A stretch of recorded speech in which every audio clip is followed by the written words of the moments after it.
Hello everyone, आज की video में हम पढ़ेंगे एक पोम को जो है legend of the Northland. Northland कहाँ है? नॉर्थलैंड है जो एरिया अर्थ के नॉर्थ पोल के पास है।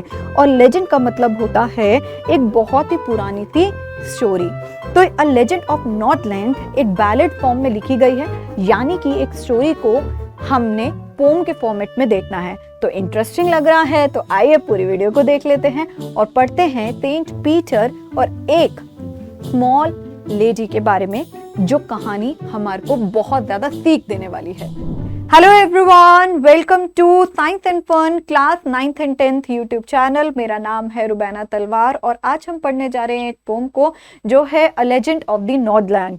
अब लेजेंड का मतलब क्या होता है? यहाँ पर लेजेंड का मतलब है एक हम कहें बहुत पुरानी स्टोरी, ठीक है, ऑफ द नॉर्थलैंड। अब नॉर्थलैंड क्या है? ये हमारा ये कह सकते हैं कि अर्थ का सबसे नॉर्थ पार्ट, नॉर्थ साइड का पार्ट। और यहाँ पर हम कहें कि नॉर्थ पोल के करीब, जैसे कि हम ये कहें कि कनाडा के पास, ठीक है, अलास्का के पास। तो this is the area that is we say Northland, ठीक है। तो चलिए अब इसको हम पढ़ते हैं। अब ये जो पोम है ये नरेट करती है एक लेजेंड को। लेजेंड मतलब एक हम ये कह सकते हैं ट्रेडिशनल स्टोरी को। एक ओल्ड लेडी है, वो बहुत ही ज्यादा नाराज है सेंट पीटर से, क्योंकि अपने ग्रीड से, मतलब उसे बहुत ज्यादा गुस्सा आ जाता है। क्यों आ जाता है? नाराज, एंगर्ड, मतलब बहुत ज्यादा गुस्सा आ रहा है, ठीक है, क्योंकि Saint Peter because of her greed. अब क्योंकि उसका ग्रीड मतलब उसकी लालच थी, उसकी वजह से सेंट पीटर ने उन्हें कर्ज कर दिया था। अब सेंट पीटर कौन है? सेंट पीटर है डिसाइपल ऑफ जीसस, ठीक है, तो he is the disciple of Jesus. अब क्या हो जाता है कहानी में, आगे देख लेते हैं। तो सबसे पहले यहाँ से पोम स्टार्ट होती है। A ballad is a song narrating a story in short stanzas. Ballad are the parts of folk culture और popular culture and are passed on orally from one generation to next. मतलब कि legend of the Northland एक ऐसी story है जिसे हमने pome के form में लिखा है। मतलब कि एक पोम के फॉर्म में हमने एक स्टोरी को रिफ्लेक्ट किया, तो दैट इज कॉल्ड बैलेड, ठीक है। एक तरह का सॉन्ग हो गया, एक कहानी हो गई जो शॉर्ट स्टैंजास में बताई गई है, ठीक है। बैलेड एक पार्ट होता है फोक कल्चर का, मतलब कल्चर ऑफ स्टोरीज, ठीक है, या पॉपुलर कल्चर जो पास होते हैं एक जनरेशन से दूसरे जनरेशन ओरली, ठीक है। तो बैलेड इज अ सॉन्ग, एक तरह का सॉन्ग हो गया जो स्टोरी को नरेट कर रहा है। मतलब एक स्टोरी को हमने पोएटिक वे में स्टैंजा वाइज डिवाइड किया है और बताया है। A legend of the Northland is एक बैलेड, मतलब एक स्टोरी ही है, ठीक है। तो सबसे पहले थीम क्या है, ठीक है। Phoebe Cary is the poet of the poem और she is an American poet, वो एक अमेरिकन पोएट है। और जो पोम है a legend of the Northland एक फोक टेल है, मतलब लोक कथा है, that is pass from generation to another in the Northland. अब नॉर्थलैंड क्या है? It is a area near to the North Pole, जैसे कि हमने कहा ग्रीनलैंड, अलास्का, कनाडा, उसके पास, ठीक है।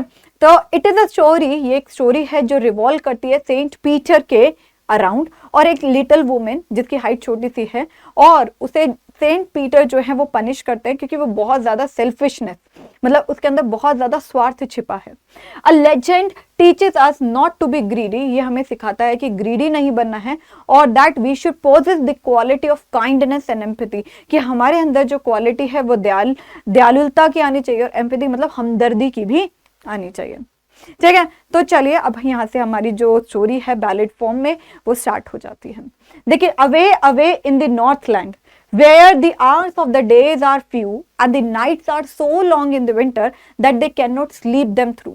अब यहां से वो कहते हैं away away in the Northland, मतलब near to the North Pole area, where the hours of the days are few. मतलब hours of the days are few मतलब कि जहां पर जो दिन है या मैं ये कहूँ डे टाइम है, ठीक है, डे टाइम है वो शॉर्ट ड्यूरेशन का है, और जो नाइट है वो लॉन्ग ड्यूरेशन की है because of the sun position, ठीक है। जो नाइट है वो क्या है? लॉन्ग है, मतलब जहां पर रोशनी कम समय के लिए है और अंधेरा ज्यादा समय के लिए, और जो नाइट्स इतनी लंबी है कि आप पूरी रात सो नहीं सकते, मतलब of long duration that they can not sleep them through, मतलब कि इतने बड़ी बड़ी रातें हैं कि पूरी रात आप सो नहीं सकोगे। क्लियर हो गया यहां तक? ओके, आगे चलें। Where they harness the swift reindeer, मतलब रिंडर क्या होता है? एक प्रकार का हिरन होता है जो हम ये कहें कि नॉर्थ नॉर्दलैंड में पाया जाता है। ठीक है, स्विफ्ट मतलब होता है तीव्र, और हार्नेस क्या होती है, हार्नेस होता है घोड़े का श्रृंगार का सामान, यानी कि harness it is a kind of rope that is attached. ठीक है, स्विफ्ट मतलब कि बहुत ही ज्यादा शार्प, और ranger it is a kind of animal only that is found in the northland, तो type of heron only you can say deer। ठीक है, to the sledges, sledges क्या होता है, when it snows and the children look like the bear cubs in their funny furry clothes। तो यहाँ पर देखिए स्लेजेस क्या होता है, आप अभी क्रिसमस रिसेंटली पास हुआ, तो क्रिसमस पे जब आप देखते हो कि सांता जिस गाड़ी पे बैठा है, आगे जो एनिमल्स हैं दैट आर रेंडियर, और उनको बांधा गया है रोप से, दैट इज हार्नेस। और स्लेज का क्या है, sledge is a kind of vehicle जो स्नो एरिया में चलता है। ठीक है, व्हेन इट स्नोज, जब बहुत ज्यादा बर्फ गिरती है, और जो वहां के बच्चे होते हैं वो बियर कब्स मतलब भालू के बच्चे लगते हैं, बिकॉज इन देयर फनी फरी क्लोथ, क्योंकि बहुत ज्यादा ठंड होती है तो फरी फरी कपड़े पहनते हैं, वो मोटे मोटे कपड़े पहनते हैं, तो वो बियर के बच्चे लगते हैं। They tell them a curious story. I don't believe this true, and yet you may learn a lesson if I tell the tale to you। तो वो कहते हैं कि they tell them a curious story, मतलब बहुत ही ज्यादा उत्सुक सी, जिज्ञासु हम ये कह सकते हैं, वो स्टोरी को अपने बच्चों को बताते हैं, और वो कहते हैं I don't believe this is true, means the poet is saying कि मुझे यकीन नहीं है कि ये सच है या गलत है, या सच है, या it is like the fairy tale only, लेकिन शायद तुम उससे एक लेसन सीख सको, तो अगर मैं तुम्हें वो टेल यानी कि स्टोरी बताऊं तो। ठीक है, once when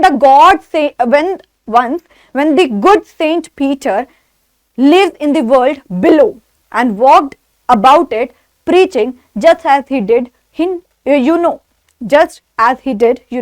यहाँ पर लिख रखा है once when the good Saint Peter, one of the Christ, हम ये कह सकते हैं डिसाइपल या ईश्वर दूत, ठीक है, lived in the world below, जब वो धरती पर रहते थे और वो घूमते थे, जैसे संतों का काम है बोलना और चलना, तो वैसे ही जैसे जो सेंट होते हैं वो जाते हैं चाहे भगवान का नाम लेते लेते, तो जब वो धरती पे थे और वो जब घूमते थे मतलब वैंडर करते थे, वैंडरिंग, ठीक है, और प्रीचिंग का मतलब क्या होता है, जब वो उपदेश देते थे, जस्ट एज ही डिड, जैसे कि आपको पता ही है जैसे सेंट करते ही हैं, he came to the door of the cottage, एक क्या हुआ, वैंडर कर रहे थे, भगवान का नाम ले रहे थे, तो वो एक कॉटेज के पास पहुंचा, मतलब एक घर के पास, छोटा सा घर, in a travelling around the earth, जब वो दुनिया की सैर पर निकले थे, दुनिया को प्रीच करने के लिए, उपदेश देने के लिए निकले थे, वहां पर एक लिटिल वुमेन थी जो केक बना रही थी। लिटिल वुमेन मतलब कि वुमेन की हाइट को रेफर कर रखा है, where a little women was making cake, जहां पर एक लिटिल वुमेन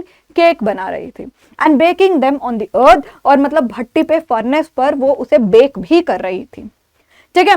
उसके बाद and being faint with the fasting for the day was almost done, he asked her from her store of cake to give him a single one.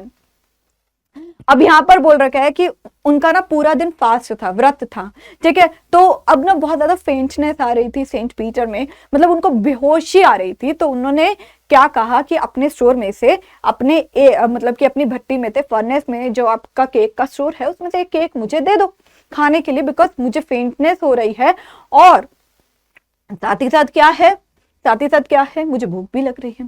तो she made a very little cake, तो उसने ना बहुत छोटा सा cake बनाया, but as it baking lay she looked at it and thought it seemed too large to give away.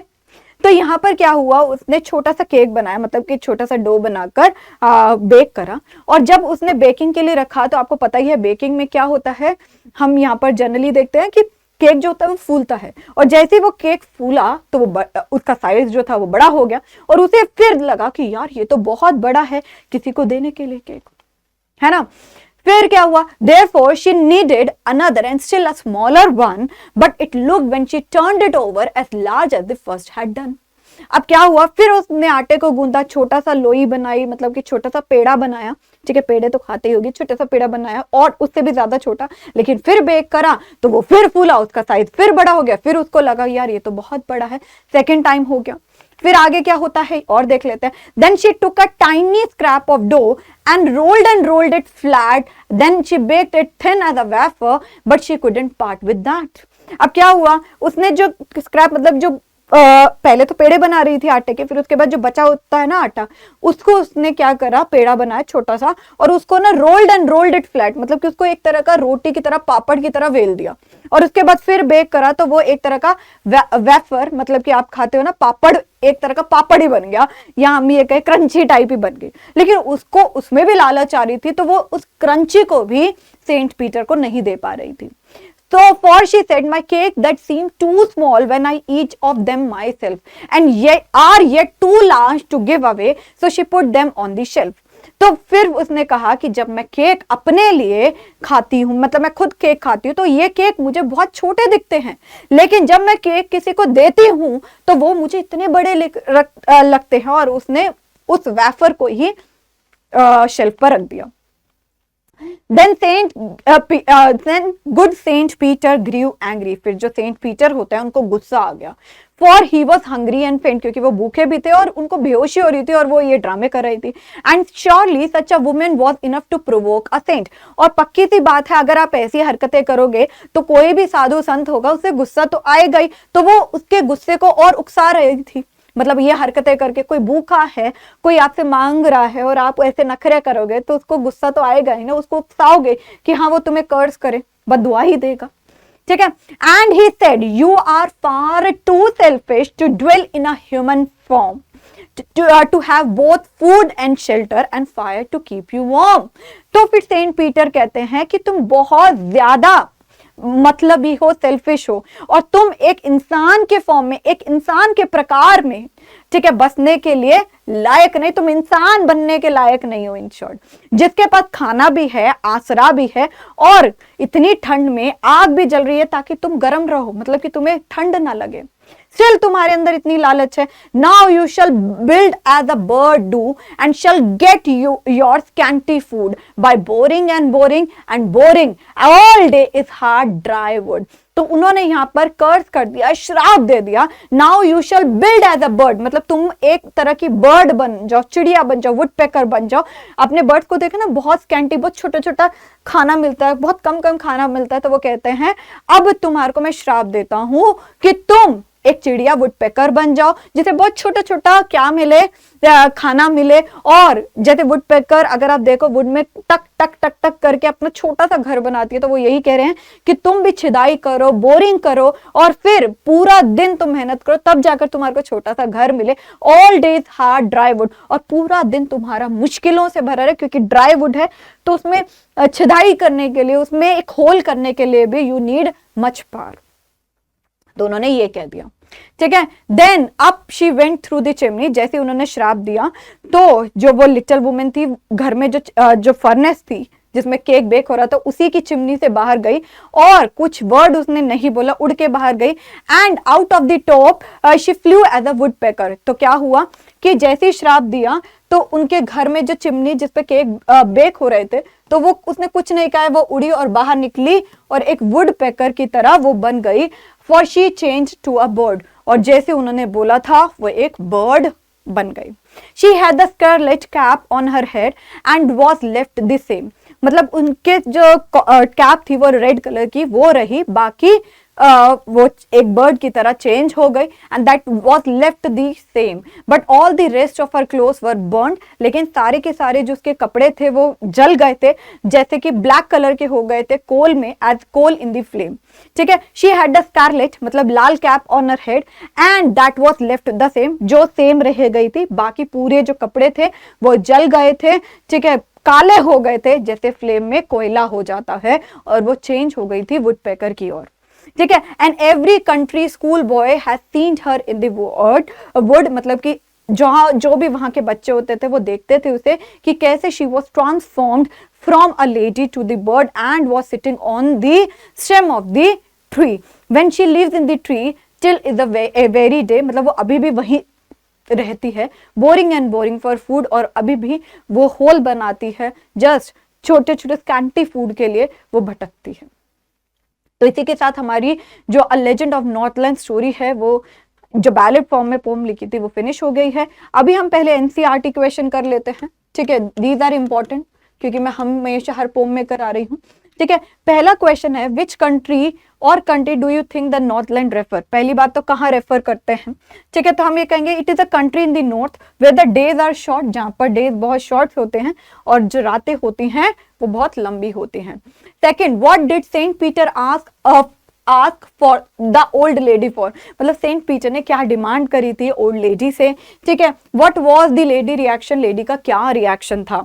तो हम बोलेंगे कि जो सेंट पीटर है वो बहुत ज्यादा भूखे थे एंड अबाउट टू फेंट, और अभी ये कह सकते हैं कि वो फेंट होने लगे थे, और उन्होंने एक एल्डरली लेडी से मांगा था पीस ऑफ केक को।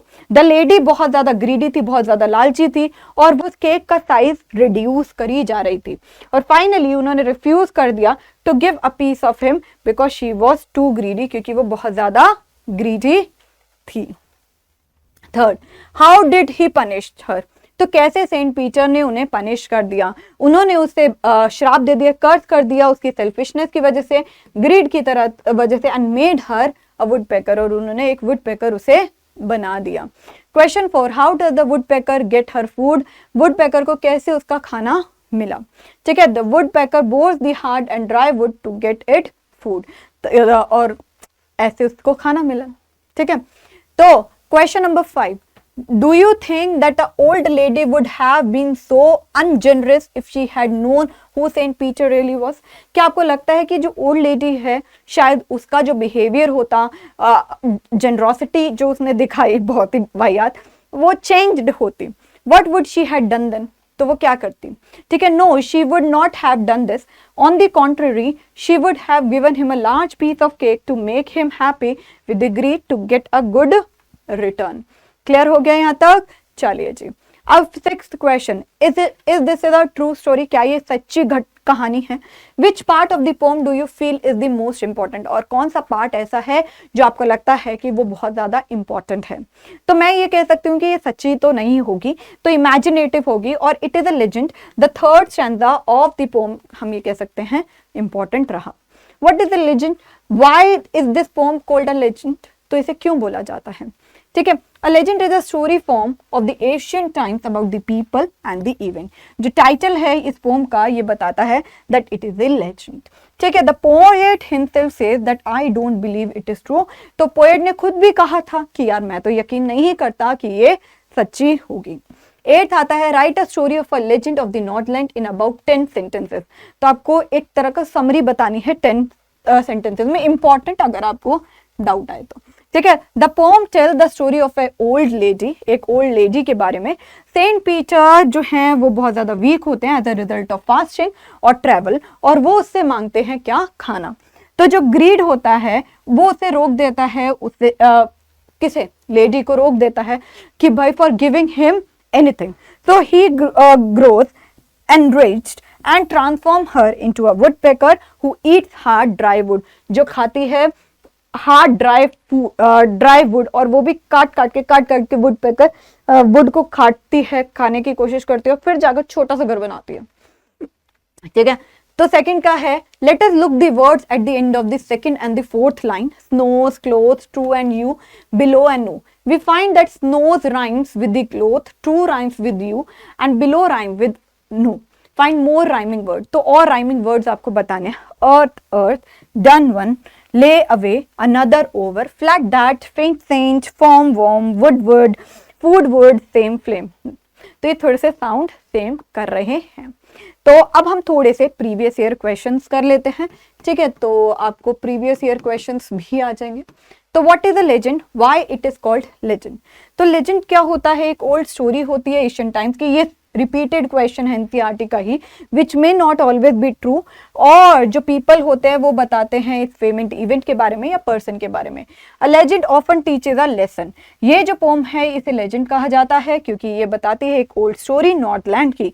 This is the story of an old greedy women, जो बहुत ज्यादा गुस्सा हो जाती है सेंट पीटर से, जो उन्हें वुड पेकर में ट्रांसफॉर्म कर देते हैं, क्योंकि जो लेडी होती है उसके अंदर ग्रीड होता है, और पोएट खुद कहते हैं कि वो उसे यकीन नहीं करते, ठीक है। सेकंड क्वेश्चन ये भी प्रीवियस ईयर ही है, ठीक है। Where does this legend belong to and what kind of country it is, ये किस पे बिलोंग करती है।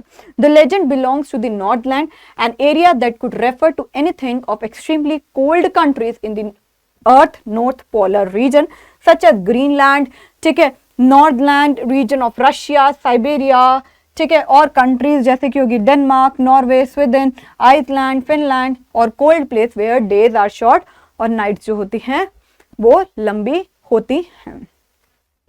क्लियर हो गया, ठीक है। Third question and this is the last question of previous year, ठीक है।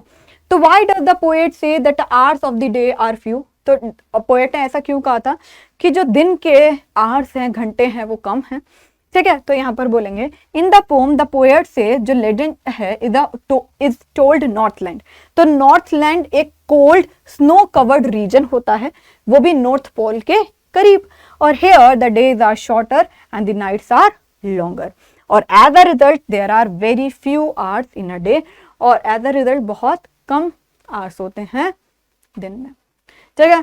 तो होप आपको ये जो पोम है वो बहुत अच्छी तरह समझ में आ गई है। एनसीईआरटी के क्वेश्चन भी आ गए हैं और top most important previous year question भी आ गए हैं। तो चलिए, thank you so much everyone. ध्यान रखिएगा अपना, कमेंट सेक्शन में लिख दीजिए कौन सा नेक्स्ट टॉपिक आपको चाहिए। Bye bye, take care.